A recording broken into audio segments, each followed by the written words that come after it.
और सबसे बड़ी बात है कि ऑस्ट्रेलिया की जो प्रोग्रेस है इस वर्ल्ड कप में, सबसे बड़ी बात, सबसे ज़बरदस्त, सबसे अच्छी बात है कि किसी टीम की अगर प्रोग्रेस है इस वर्ल्ड कप में, जिसने कुछ पहले कपल ऑफ मैचेस हारे, उसके बाद आहिस्ता आहिस्ता रिगेन करना शुरू किया, तो आई थिंक वो टीम ऑस्ट्रेलिया ही है।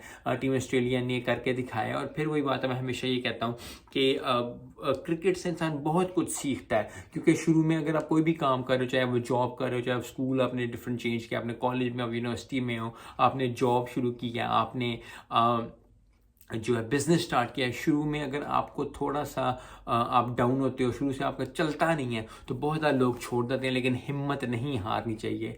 सबसे बड़ी बात जो है क्रिकेट हमें सिखाती है कि कभी भी हिम्मत ना हारें।